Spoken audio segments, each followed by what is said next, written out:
আসসালামু আলাইকুম প্রিয় প্রকৌশলী। এই মুহূর্তে আমি অবস্থান করতেছি কুড়িগ্রাম জেলার যে প্রকল্পটি নিয়ে কথা বলবো।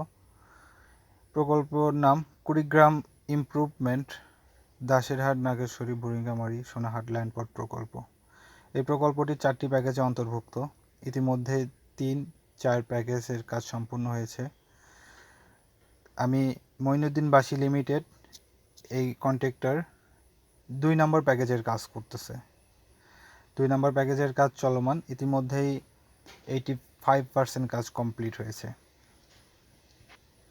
তো আমি এই মঈনুদ্দিন বাসী লিমিটেড এর স্ট্রাইক ইয়ার্ডটা আপনাদেরকে সংক্ষিপ্তভাবে দেখানোর চেষ্টা করতেছি।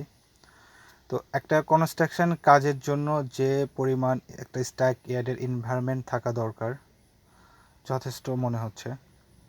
পর্যাপ্ত পরিমাণ জায়গা, ম্যাটেরিয়ালস, স্থানান্তরের জন্য ইকুইপমেন্ট রাখার পর্যাপ্ত পরিমাণ।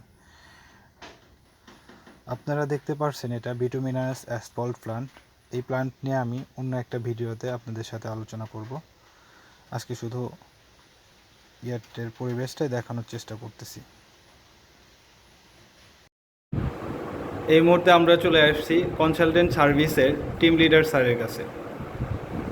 তো আমরা স্যারের কাছ থেকে শুনবো একটা স্ট্রাইক ইয়ার্ডের এনভায়রনমেন্ট কী ধরনের হওয়া উচিত। স্যার, আপনি যদি একটু আপনার মূল্যবান বক্তব্যটা বলতেন।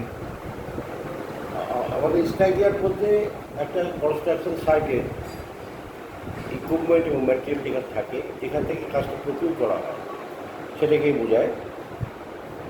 তো স্ট্রাইক ইয়ার্ডটা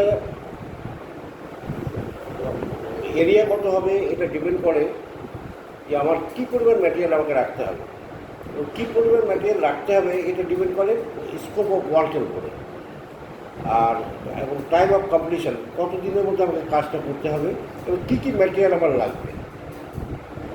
এই সিকোয়েন্সগুলো মেনটেন করে আমার কী পরিমাণ জায়গা প্রয়োজন হবে ম্যাটেরিয়াল রাখার জন্য প্লাস আমার ইকুইপমেন্ট রাখার জন্য, এটা ভেরি মাচ ইম্পর্টেন্ট। এখানে আমার প্ল্যান্টও থাকতে পারে, যেমন অনেক সময় concrete batching plant, asphalt batching plant বা ক্লাসার প্ল্যান্ট, এগুলোর জন্য জায়গা আমাদের পর্যাপ্ত রাখতে হবে।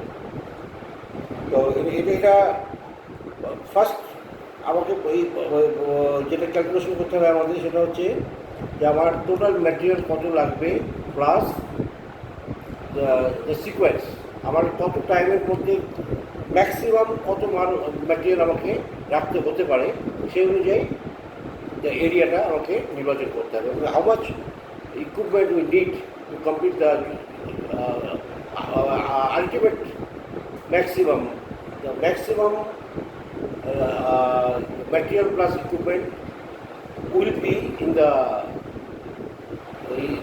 stack here. এটাই আমাদের ক্যালকুলেশনে রাখতে হবে। প্লাস ম্যানপাওয়ার অ্যাকোমোডেশনের জায়গা লাগে, এই জায়গাটাও আমাদের কনসিডার করতে হবে।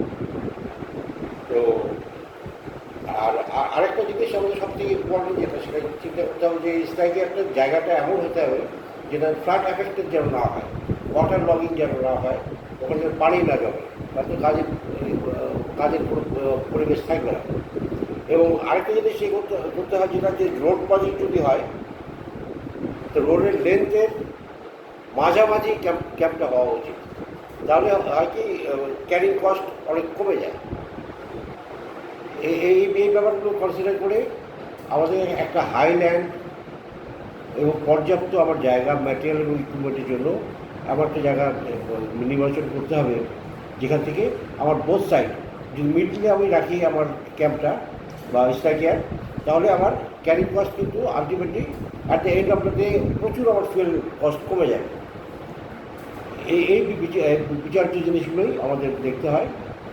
তো মোটামুটি একটা স্ট্রাইক ইয়ার্ড সম্বন্ধে এটাই বেসিক ধারণা। Thank you very much.